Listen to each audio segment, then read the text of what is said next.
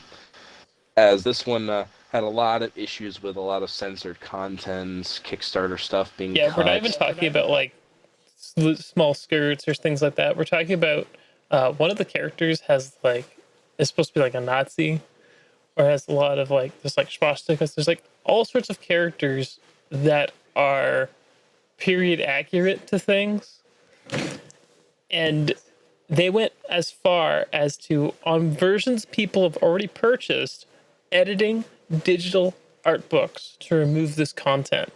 They're actually facing a lawsuit over that because you can't really do that. Like you already have paying customers who wanted to love and support your game, and it does seem like they kind of gotten backstabbed at the end of the day, which is really unfortunate. Yeah, the fact that they went back and edited previous versions of Skullgirls, like if people had bought it before, is absolutely ridiculous to me. And that I can definitely say, like, based off of what I know about it, I could turn this into a whole 1 hour conversation, but just to save ourselves the headache, we'll move on to the next one. Because this would be a fun little I'm sure a Port Beggars podcast episode just in its entirety. Oh yeah, for sure. But next we have is Cyber Citizen Shockman 2: A New Menace. Now, I personally played this, and I'm not sure exactly why this one's on the list. I suppose you know of a reason. It was nominated by someone because it was touted as something that it wasn't. That's what I got from it. Interesting. Did you actually enjoy the game? I'm down to hear comments on it, and I would be more than happy to have the two of you sit down and talk about it because that would be interesting to me.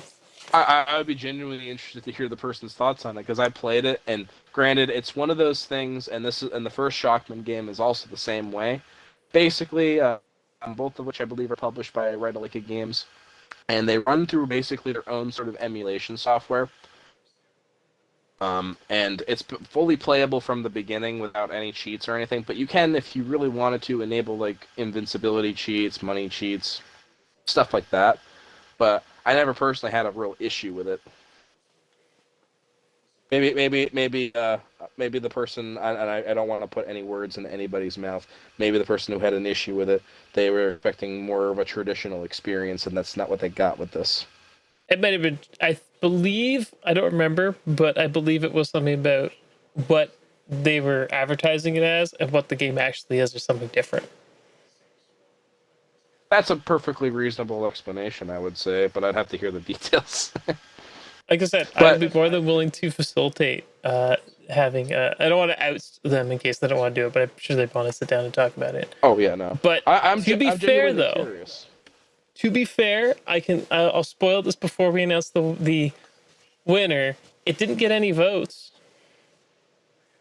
So maybe it might be just more of a niche discussion. Yep. But regardless, it could also just be one of those ones that were at least a less popular hated game overall. Yep. Disappointing game. And the quote unquote winner of this one would be Lord of the Rings Gollum, Yep. which is very unfortunate to those that were involved in this. I hope they don't. Any of the developers that are watching it, don't take this to heart. Like, I don't think we Yeah. really want to insult people's games, put in the hard work. But it's important to provide feedback, whenever possible, because it's good to know how people review or receive your game. Yeah. With most of these, it's weird issues that don't feel like it's the developer at the low levels fault. It's someone like upper middle management that decided that this is the way things are going to be. And more than likely, that was the case for this as well. So, hopefully, I hope we haven't offended any developers of actually any of the games that we've mentioned in here. Yeah. That's why it's disappointment and not garbage, because I don't believe that there's a game out there that's worthless. If nothing else, it's a warning for other people not to fall into these pitfalls. I will I do 100% believe that not a good majority of the games that people say are garbage. I do not believe that they are actually garbage. I believe everyone's on their stages of experience. Everyone has their certain levels, their pitfalls, their shorts, because sometimes, things just come up to rotten luck when it comes to game development and game design and stuff like that, because some things just don't want to work the way they want to. Nope. And you end up But doing stuff different. a good majority of the games out there that exist, they're all trying to do something, and they're trying to do it as good as they can. So it's I do not believe a good majority of the games out there are garbage. Nope. And I don't think we need any more exit ramble on that one. We can get to a more fun and less depressing. Yes, the games for every platform. Switch may or may not be included. All of our lovely little multi-platform games. I think there's only one here that is available on Switch in the nominees. If I am, yeah, Looking there's at the only names, one. I'm not even sure. But I'll read them all off, and someone will probably point it out when they're watching this over. To start, we have Armored Core 6: Fires of Rubicon, which I know a lot of people are looking forward to this because they had a bit of a siesta before. Oh So yeah. I'm sure a lot of people were loving that. Another beloved Sega title, Like a Dragon Gaiden, The Man Who Erased His Name. The technical Yakuza, the more technical Yakuza 7, since it's before Like a Dragon. Funny story. It's called Ryugagoto 7. The man erased his name in Japanese. So it's actually intrinsically tied to 7, and it explains why things are happening in 8. I don't want to say anything more than that, but it is fair. technically a 7.7.5 or like Whatever way they wanted the title, The Lion King, so to speak. yes. Next, we have His Name and Remnant 2, Lords of the Fallen, Dragon Quest: The Legend of Dai, and Star Wars Jedi Survivor.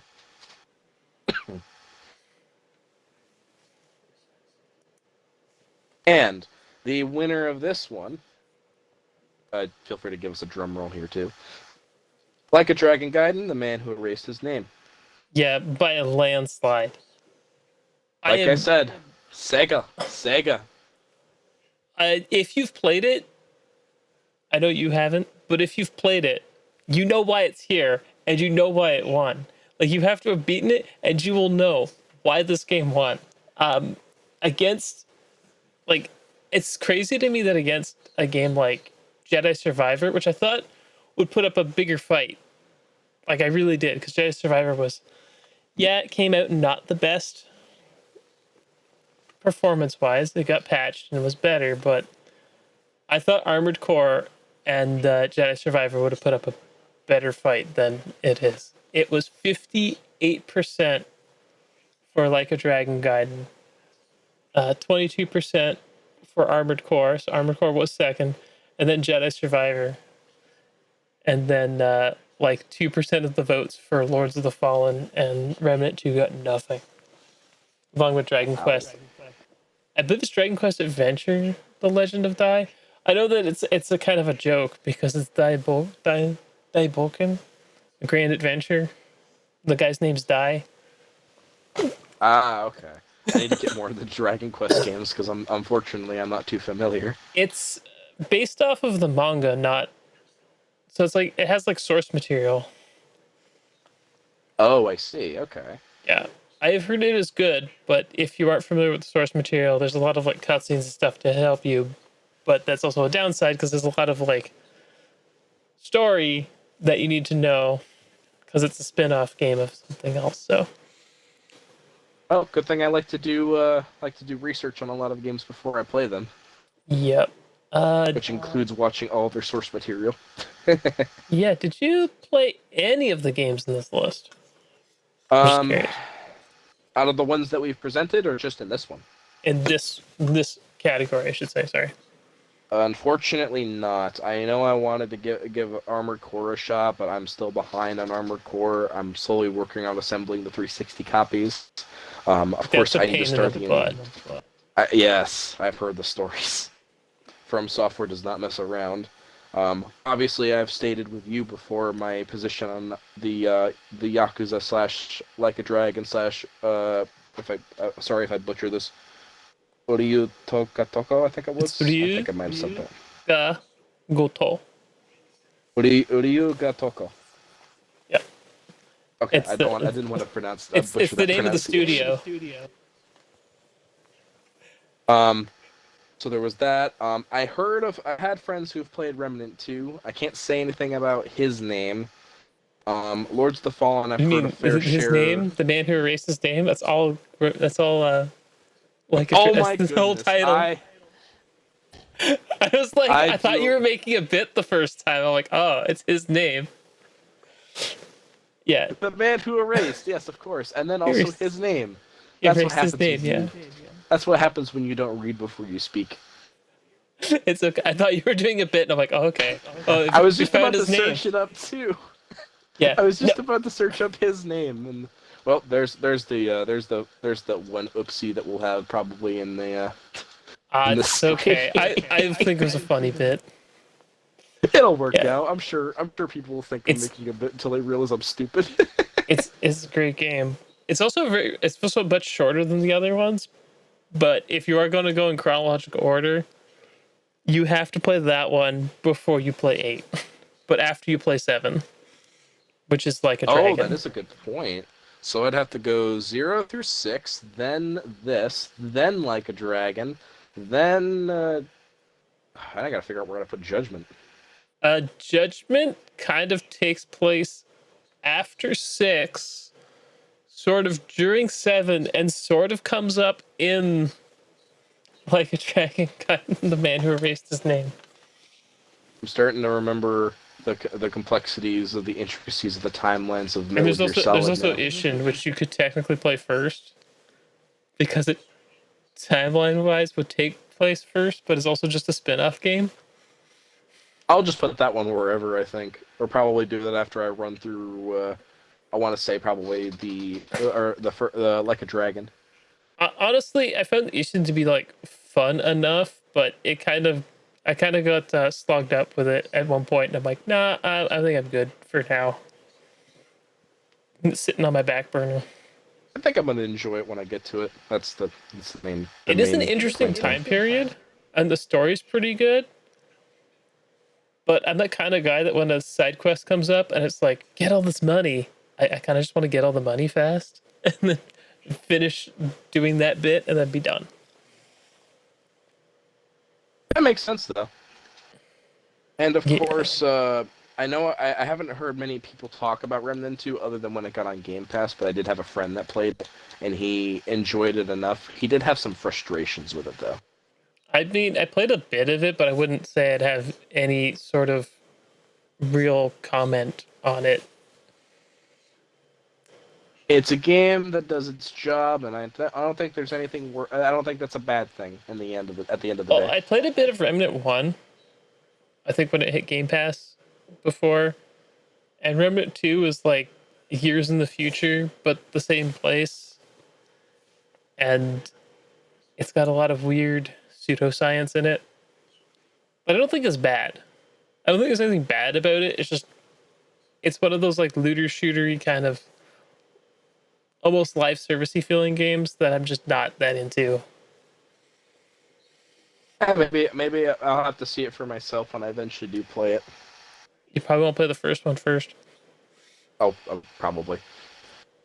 And of course, Lords of the Fallen, I remember the new version of it because there is I want to say it was a 2014. Yeah, it was on last gen consoles. I don't remember exactly when it came out, but can we stop this, please? Like, just 2014. stop calling a game. It's like, oh yeah, we're gonna reboot the game. We're just gonna call it Lords of the Fallen. You could have just made it a sequel. To be fair, like just put a slap of 2 on there, not make it Or the just same slap story. like a subtitle of some description on it. I do appreciate the ones where they mention, oh yeah, this is Lords of the Fallen remake. That would be probably preferable for the sake of cataloging. I know. I think I can speak for everyone out there that when I say it's good to, have that separation.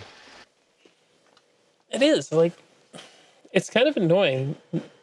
It's like, even on the Xbox when you look up Dead Space, if you have Dead Space and Dead Space installed, it'll be like Dead Space 2006 or something for the old one, and the new one's 2008. Dead Space.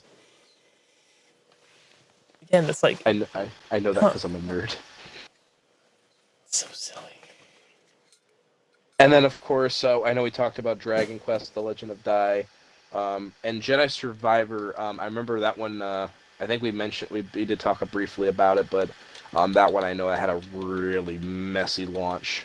But It was overall, really it's bad still on a great PC, title. like really bad. Another one of my friends who was playing it said he had difficulty with, I think it was the bounties. They wouldn't track properly for him, so it took him a while to eventually finish it. I haven't finished it yet. I played through a decent chunk of it, and I found it to be fun. Kind of a, not a replacement, but like a nice sequel to the original, because the original is like a fantastic sort of Metroidvania type game. I think maybe going as big as they did with some of the areas, like being more open, having the more open hub, was kind of a mistake, but Honestly, every time I see more some stuff about the Jedi games that EA has been cooking with here, I keep thinking they'd be absolutely fun to play once I get the mojo flowing.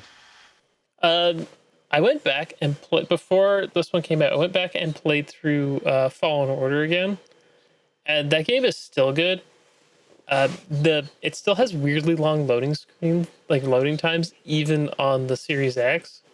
Really? But isn't easy. Like, if you just want to play it through, if you're trying to 100% it, it might be not as fun. I don't know what difficulties achievements there are, but the higher the difficulty goes, it seems to be the lower amount of time you have, or the more precise you have to be to parry and deflect, because you have like Right. the Jedi like deflect beams and stuff. Well, I think that makes sense because you want to get that true Jedi experience once you're going through those higher difficulties, and you'll feel like that at the end of it. Yeah, I think I played through on normal the second time, but I played it through the first time on the 1S, and it would like the game would freeze sometimes on Kishin. I think And that's this how is you Fallen say it. Order we're talking, right? Yeah, the first one. The game would actually freeze to load the next bit because it was. This is on the Xbox One S, not the Series X. It played much better on the Series X. I never had it freeze like that.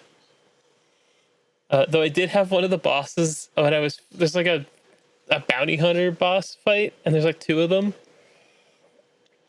And I beat one of them, and I went to go fight the other dude, and he just like, I guess, fell off a cliff or something because I just won the fight. I was like, okay. Wait, I won? I was like, where's the other dude? Like, I just beat this one guy. Where's the other guy? I love when that happens. It's always funny. It's always funny when the game just breaks. Oh. Doesn't work as intended, but you know what? That's fine. Yeah. Jedi Survivor is fun from what I played, and it's got more of what you'd like, kind of. I've got back to meet some of the original like the party members that you get. Well, not party members, but like the shipmates from the first one, which I think is like a third of the way through the story. Maybe, I'm not sure, but it's Okay. it's like is it more fighting styles? Like there's like one with a blast. You have a blaster and a lightsaber.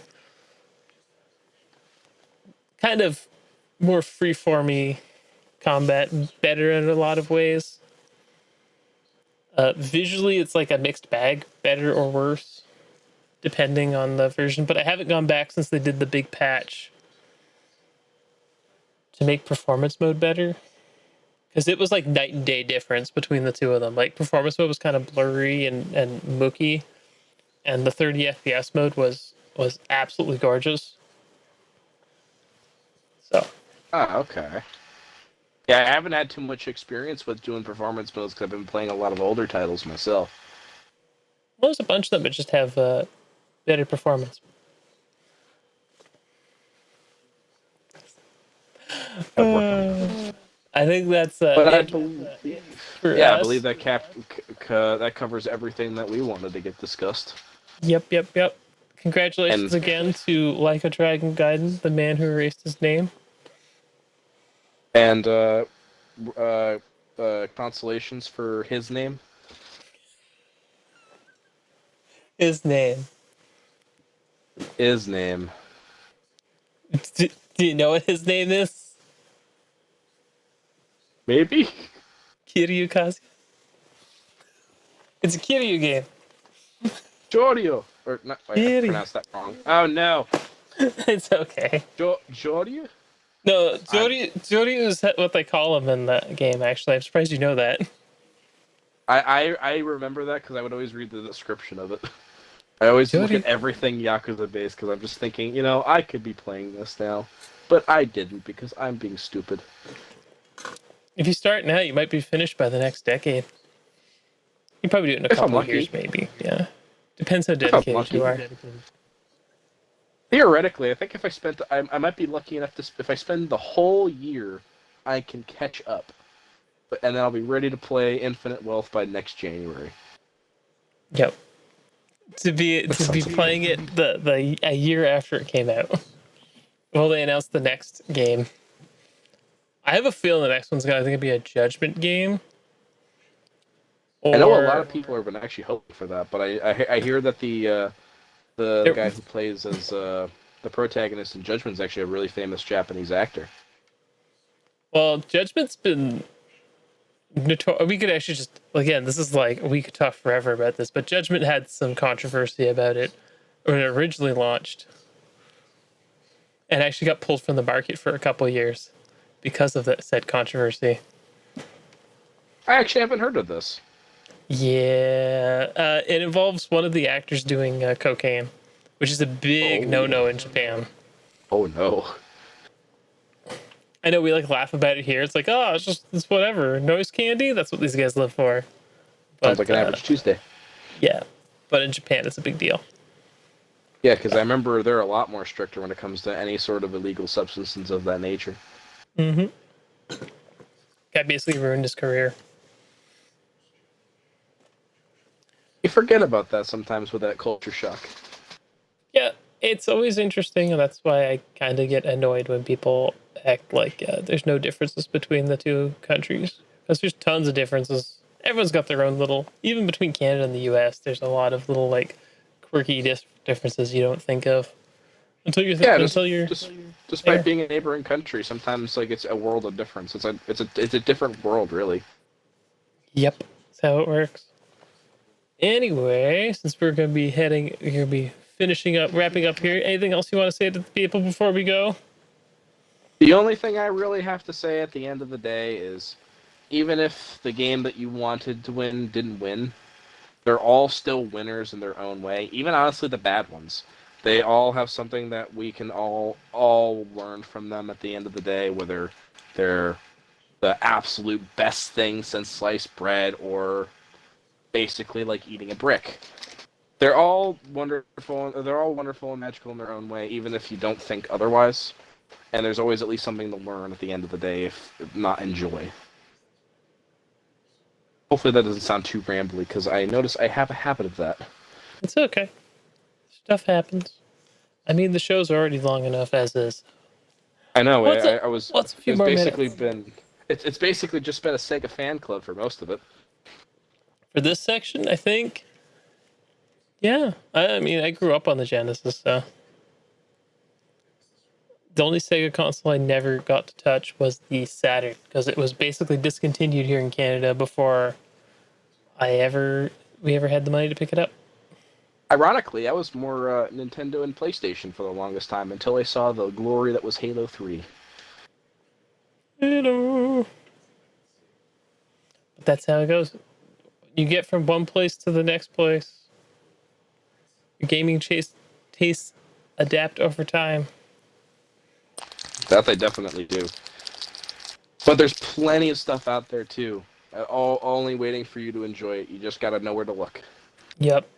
Yeah, we're gonna probably have you on again for some of these. We have some smaller talks, so maybe I can try and get the other party in, and we can talk about Cyber Citizen Shockman 2.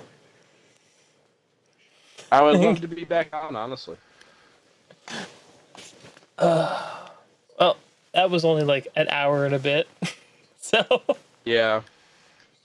That's what happens when I talk about the Sega fan club. Sega.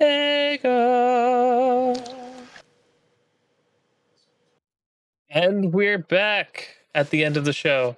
This is not totally being recorded directly after something else. No. No, not at all. It's all in the first take, too. We're very professional. I hope everyone's been enjoying the show and has fun with it. Has been having fun with it. But we're here to do People's Choice and to send everyone off. And if you guys did enjoy the show, hit up a hashtag on Twitter, or add us something. Just let us know what we can do to improve it, what you thought was cool, what you enjoyed about it. Like, we'd love to hear from you guys. We're just doing this to have fun with you, so don't ever feel like you can't reach us. We're very approachable. Yep. I get sent messages all the time. And if you're not a bot, I'll be more likely to respond to you. And if you are a bot, you are very advanced. I don't know how you made it this far listening to us to actually regurgitate any of this. I'm worried about you. Okay. And the last category of the night is People's Choice. I kind of put up a thing on Twitter. One game did get cut from this, and I noticed it way too late to fix it. So I'm sorry to that one game.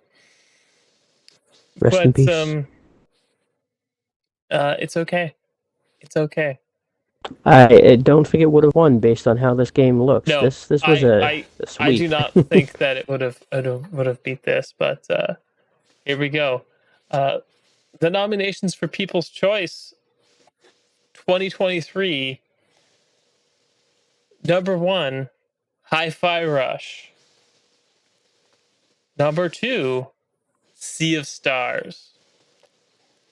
Number 3, Alan Wake 2. Number 4, Armored Core 6. Number 5, Dead Space.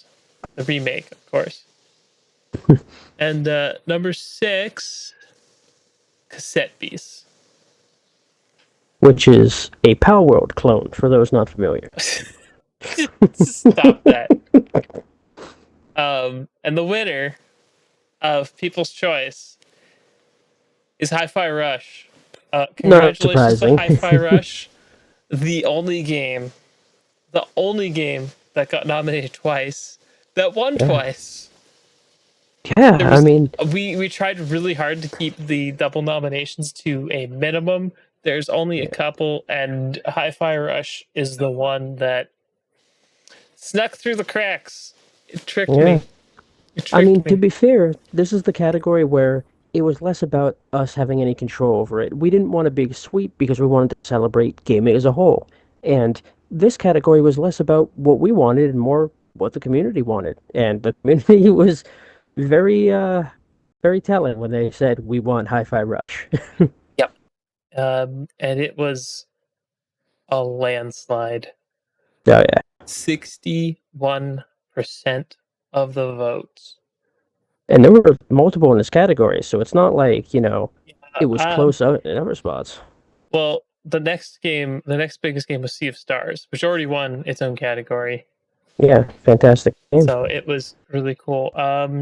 What are games here that were not covered in other categories? We'll look through quick. Armored Core was not. Dead Armored Space Core was in another category, actually. I'm like Was it? 90% sure. Oh wait, it might have been in the multi-platform It one. was in games for all platforms. You're right. I So we've completely already talked forgot. about it at this point. Oh, my memory is fading. Yeah, Just like my Cassette body. Beast was also in another category, which is a Pokemon clone, kind of. Oh, I've It's never a heard little of more that. Is that like interesting than that. Palworld? So It's annoying. topical. I gotta tease a little bit. Yeah, but I don't know if it's gonna still be topical when this video comes out. Don't date us like this. Don't date us like this. But honestly, congratulations to the team over at Tango GameWorks for 100%. dropping a surprise on the entire gaming industry. And this isn't like normal for them. They make horror games usually. So this was. They don't make always spooky games. They just made 3 spooky games first Oh yeah, because I that's just what I think mean Bethesda wanted in them. those were the huge hits that people might know them for. So I just think this really surprised everyone. 100%. I don't think that anyone was expecting Hi-Fi Rush because there was all these leaked I was just gonna pictures say of it, that. and they were all awful. And then when I was actually seeing like alpha content from the game, it never looked like that. So I don't know where Yeah. those pictures came from. Yeah, they had it as like a team-based shooter or something, and this is like a rhythm-based rock and roll beat 'em up. So I don't know what the hell they thought they found, but Yep. it wasn't Hi-Fi Rush. Look, if you're a big fan of JoJo's Bizarre Adventures and you like Japanese audio, play the game in Japanese audio. You might be a little confused that people when people start calling your pal Yaya 808, but don't worry about it. They're wrong. You're right. Yeah, there's if you ever want the Japanese experience, Justin's usually the guy that'll be like, "This might be familiar because this character's from this." He's very heavily influenced and loves that side of things. So I love Kale's voice actor in Japanese. It's so good. It's funny to hear him just talk the way he does about stuff. And as it's like, Dio, but he's doing the Dio voice the whole time. so It's like, funny. but he's talking about like minor stuff. It's so great. I absolutely love it. Yeah. Yeah, nothing else here. I feel a little bad for Dead Space. It kind of got everywhere. It got a little overshadowed by everything else. It was still a great remake. Yeah. The same with Armored Core 6. Yeah, Armored it's Core 6 because is a there was cool so many game. games this year, man. That it was a crazy year for gaming. I don't think people realize quite how stacked it was. Yeah, Johnny had the exact number. It was like 1,200 and something. I think Yeah, was and the we're not grand talking total. like 99 shovelware. We're talking like 50 to 60% of this was like big games. I mean, people might have forgotten Dead Space a bit because it launched right in the beginning and there was just so much stuff. I mean, what the hell? Why am I forgetting the name of it? Similar to Dead Space that released at the same time. Begins with a C. Oh, you talking about the Uh, Callisto Protocol, yes, I was which was thinking of released Caligula last year Effect. Yeah, or that one 2022. It was. It would have been. did it. Oh, it was December of 2022, right? Yeah, it was very late. Yeah, it was right around the It same was a time, and mess. oh, those games feel like so long ago, but it's just because there's been so much in between. It's crazy. Hogwarts Legacy 2, that didn't, really make the list for anything, but I Well, gotta give them there's a couple props. reasons why it didn't make the list. One, no one Hmm. nominated it, and two, Yep. we were trying to dodge Oh, for sure. unnecessary controversy. I just feel So bad because the same thing happened in all the other categories for bigger shows. No one really included them, and I think it was the best-selling game of the year. Yep, So I've heard good I'll things avoid all about it. things. Yeah, I just have never played it, and I just don't want to.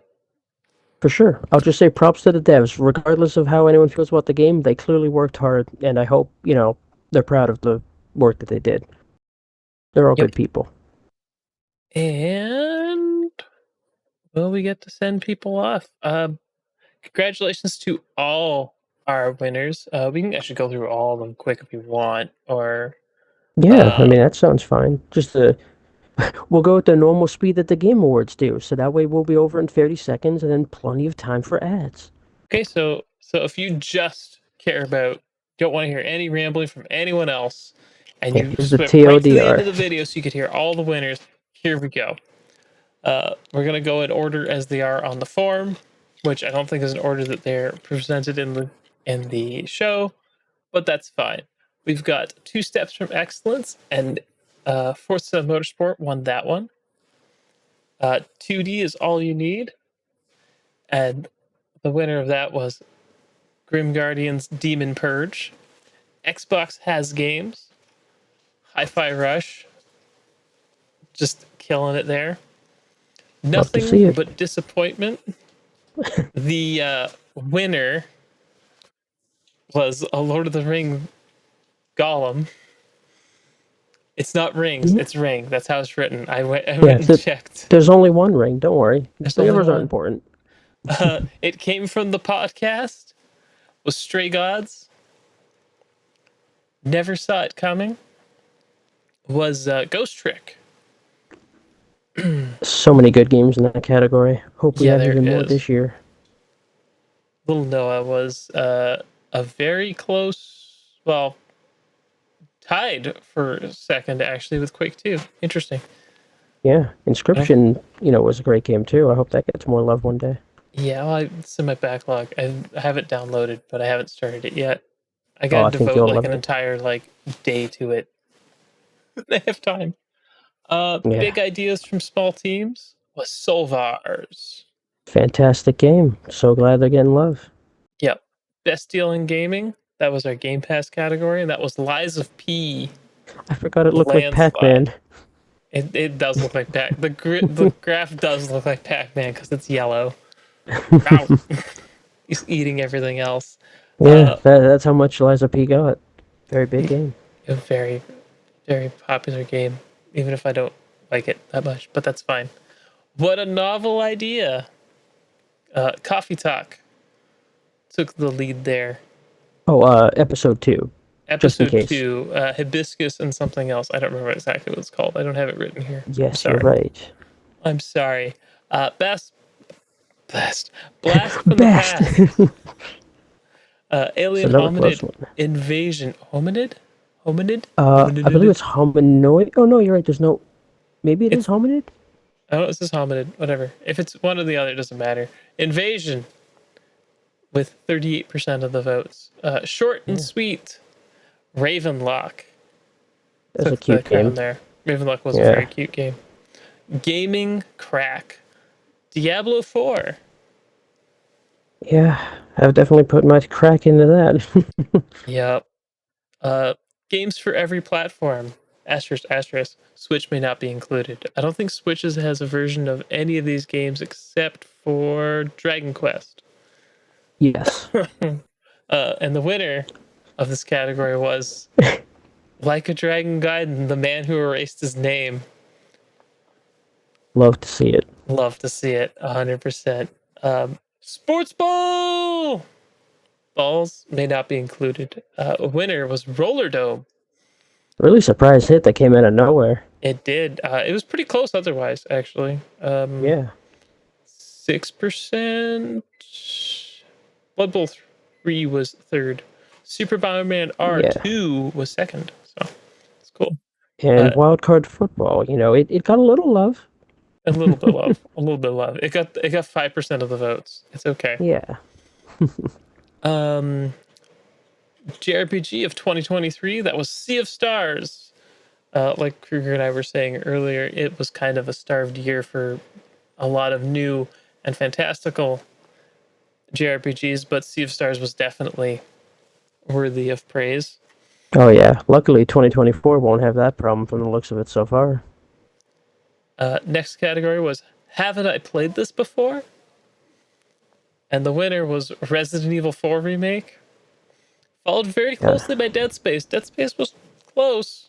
Yeah, those were definitely the two biggest ones I'd say last year that deserved to be fighting for top.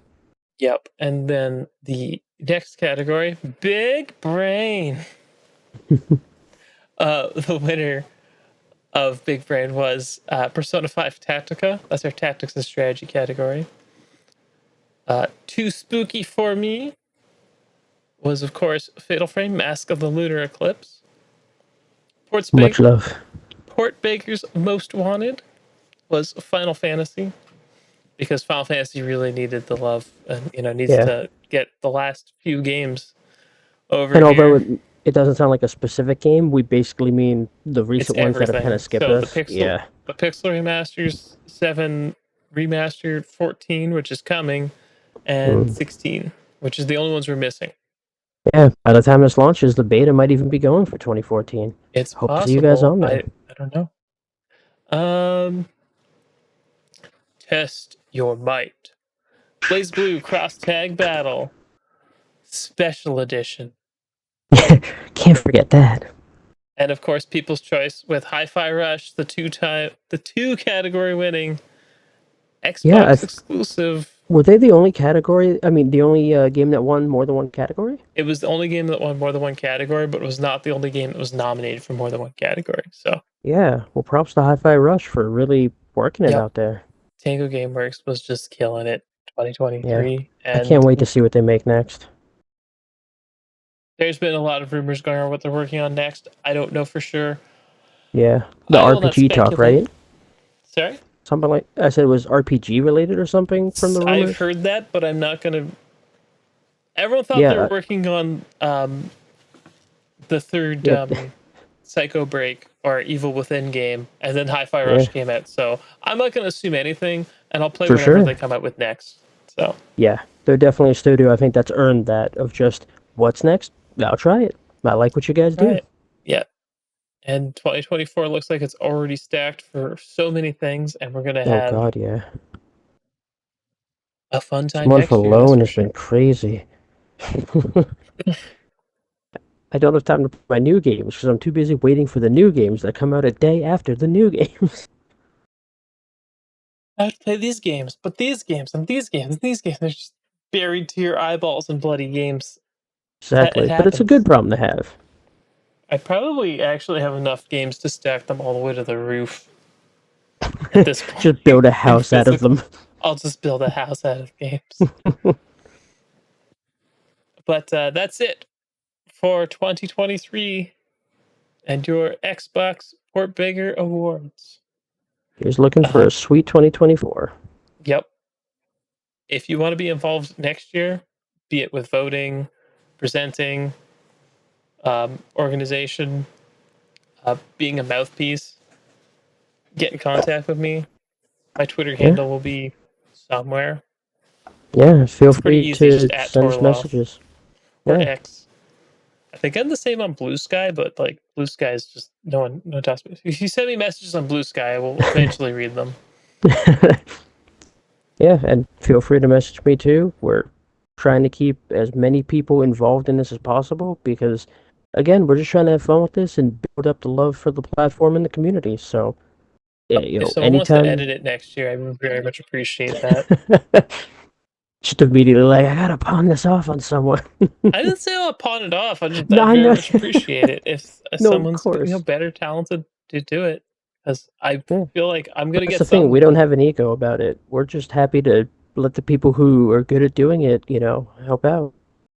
Yeah, whatever you want. Graphic design, you artists, we need anyone. We'll take anyone. But again, thank you so much for watching. If you watched the whole way through, thank you. If you just watched the end where I went over everything, also thank you. But a slightly smaller thank you. Subscribe, the usual junk. Yeah. And feel free to catch us on the podcast. Yeah. Yep. That usually airs on Wednesdays, unless stuff changes. But we've got some guests sorted out for some point in 2024. Yeah, we actually have a So nice little lineup coming, and we hope to keep getting more entertaining stuff and entertain with it. It's really all we do. It's entertain and update people on the cool stuff coming. and then I can talk about all this cool hardware stuff and my weird projects that I'm going to work on when I finish doing this project. Like the controller. Ooh. Yeah, it's coming. I got to figure out how to finish these puppies, but it's coming. I look forward to it. Bye. Bye.